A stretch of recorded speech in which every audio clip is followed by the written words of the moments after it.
సమ్మర్‌లో పిల్లలుంటారు ఖచ్చితంగా ఏదో ఒకటి అడుగుతూనే ఉంటారు గదా! అమ్మ నాకు అది గావాలి, అమ్మ నాకు ఇది గావాలని జెప్పేసి పిల్లలు చుట్టాలొచ్చిన వాళ్ళు గూడా మా కోడళ్ళు గూడా ఆళ్ళందరూ వచ్చిర్రు గదా! వాళ్ళు గూడా అడుగుతున్నారనమాట. అత్తమ్మ ఏదో ఒకటి చేసుకుందాం అని జెప్పి. సరే ఏం చేద్దామని జెప్పి చూసేసరికి ఇంట్లో ఏమేమి సామానున్నాయి వాటితో అయ్యేదాన్నే చూసినామనమాట. సెర్చ్ చేసినాం. సో, ఇంకా నాకైతే కేక్ చేసుకుందామా అని ఒక ఐడియా వచ్చింది. సరే అని కేక్ అయితే స్టార్ట్ చేసేసిన. ఇంకా గోధుమ పిండి అయితే జల్లెడ పెట్టి పక్కకు పెట్టుకున్న. దాంట్లోనే కొంచెం సోడా గూడా ఏసిన. ఇంకా తర్వాత ఒక కప్పుతోటి గోధుమ పిండి తీసుకుంటే ఆ కప్పులో సగం కంటే కొంచెం ఎక్కువ చక్కెర అయితే తీసుకొని ఇట్లా మిక్సీ పట్టుకున్న, పౌడర్ వేసి పెట్టుకున్న.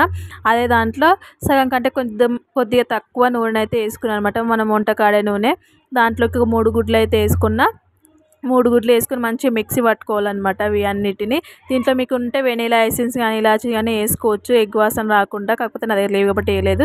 ఇలా కూడా బాగా వచ్చింది. తర్వాత దాంట్లో ఒక 2 టీ స్పూన్ల పాలు కూడా వేయండి. పాలు వేయడం వల్ల మనకి నీసు వాసన అనేది ఎగ్స్ ఉన్నాయి కదా, ఆ ఎగ్స్ వాసన ఉండకుండా బాగుంటుంది కాబట్టి పాలైతే ఖచ్చితంగా వేసుకోండి. ఖచ్చితంగా అంటే ఖచ్చితంగా కాదు, ఉండే వేసుకోండి.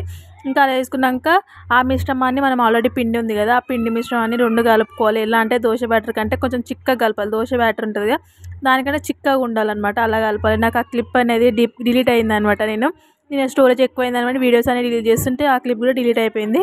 మీకు అది మరీ చిక్కగా అనిపిస్తే దాంట్లో కొద్దిగా పాలు కానీ కొన్ని వాటర్ కానీ యాడ్ చేసుకుంటూ మంచిగా కలుపుకోవాలన్నమాట. కలుపుకొని ఒకటి మనం ఇప్పుడు ఏ దాంట్లో ప్రిపేర్ చేద్దాం అనుకుంటున్నామో ఆ గిన్నె తీసుకొని దానికి ఫస్ట్ కొంచెం నూనె అప్లై చేసుకోవాలని మొత్తం గిన్నె మొత్తం నూనె అప్లై చేసుకోవాలి. దాని మీద నుంచి కొద్దిగా గోధుమ పిండి కూడా జల్లుకోవాలి. జల్లుకొని మనం కలిపి పెట్టుకున్న పిండి మొత్తాన్ని వేయాలన్నమాట. వేసి ఎయిర్ గ్యాప్స్ లేకుండా ఒకసారి ఇట్లా కిందికి పైకి కొట్టుకొని మనం ఆల్రెడీ ప్రీ హీట్ చేసిన బగోన్ ఉంటుంది కదా, దాంట్లో ఈ పిండి మిశ్రమాన్ని అయితే తీసుకొని పెట్టాలన్నమాట. పెట్టి మూత పెట్టి కనీసం ఒక హాఫ్ అన్ అవర్ అయితే వదిలేయాలి. సిమ్లో పెట్టండి. దీనికైతే చాలా పేషెన్స్ కావాలి. నాకైతే దీన్ని చేయడం బట్టి నాకు అర్థమైంది అంటే చాలా పేషెన్స్ కావాలని నాకైతే అర్థమైంది అనమాట.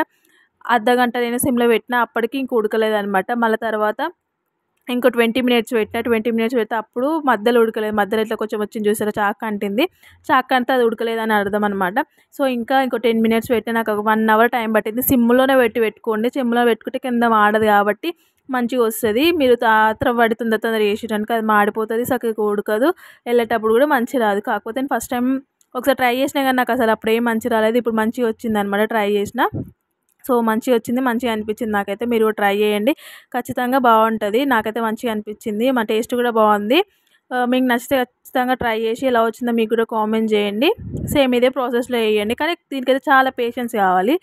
ఓపికతోటి సిమ్ముల్నే పెట్టుకొని ఉడికించారంటే చాలా బాగుంటుంది. చూడండి కేక్ అయితే ఎంత ఫ్లఫీగా వచ్చిందో, మంచిగా తీయంగానే కూడా వచ్చింది, మనకి ఏడు అతుక్కోకుండా. చూడండి, మీరే చూడండి ఎంత ఫ్లఫీగా వచ్చిందో, కలర్ కూడా బాగా వచ్చింది. మీకు ఈ వీడియో నచ్చినట్లయితే please do like, subscribe and support my channel. Bye. Thank you for watching.